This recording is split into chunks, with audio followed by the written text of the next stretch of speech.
Today, I want to talk to you about something that might be a little uncomfortable, but I do think it's important.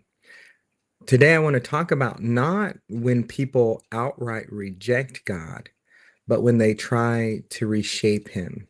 I've been reading through Exodus, and in Exodus chapter 32, Moses is on the mountain with God. He had been there for a long time, for 40 days, and God's given him instructions on the laws and how to build the tabernacle and how they're going to move forward, following him after being enslaved for so long. And now they're starting this new covenant with this covenant with God that is going to reshape everything. And Moses is on the mountain with God, and the people are waiting. They know that Moses is talking to God, having this important moment in their history, but they're running out of patience. And the waiting is turning into impatience. Keep that in mind because I think we do the same thing. And they come to Aaron, who's leading. Aaron's been with Moses this whole time. And they ask Aaron, they say, make us a God who will lead us. And what amazes me about this is Aaron, at that time that this is happening, God is giving instructions to Moses on how Aaron was going to be the priest and how he was going to represent the people before him, and just eh, crazy details about how Aaron was supposed to be this wonderful servant to the people in the presence of the Lord. And what's striking is when they said to Aaron, make us a God who will lead us, Aaron didn't say no.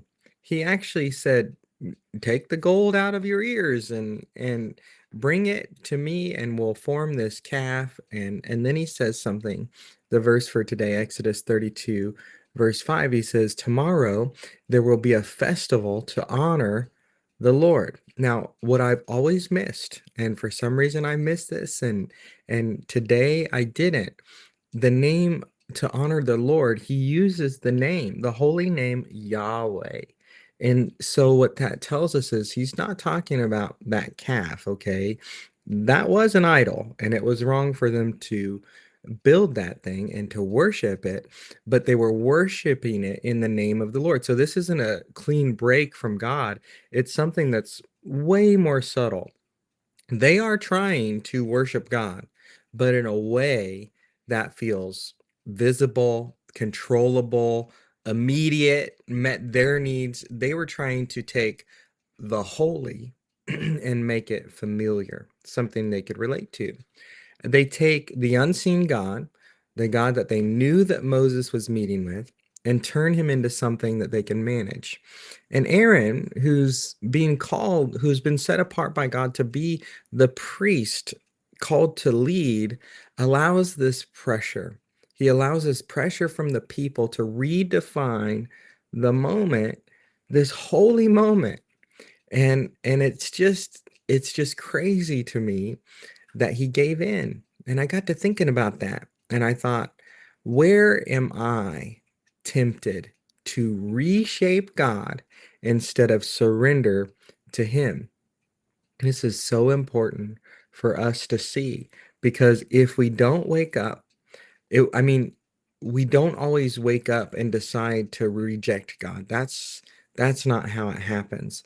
But people, me included, we do tend to drift. We soften what he said. We adjust our truth to fit our comfort.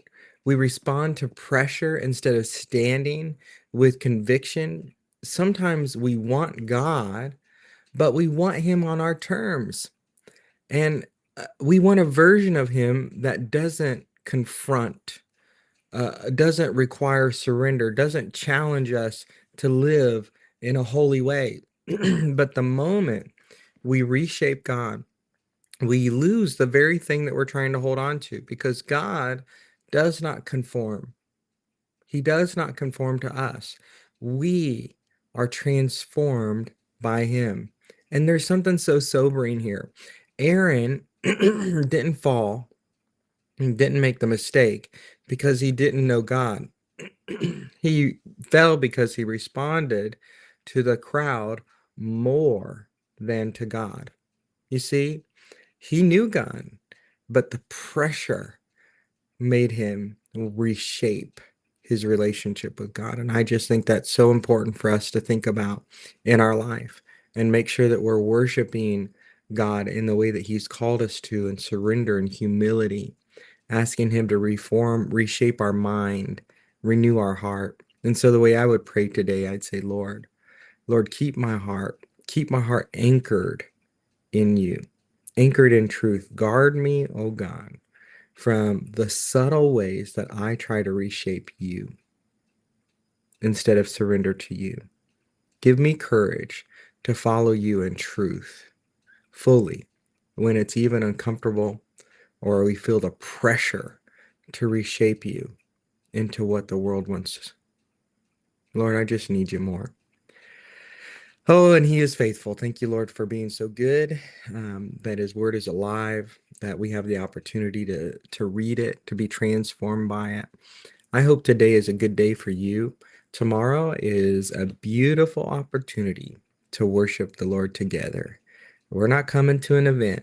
We're coming to a moment where our lives can settle down and our attention can be completely on the Lord for just an hour, that we get to raise our hands in worship, not just stop focusing on ourselves, on our own life, and all of those things.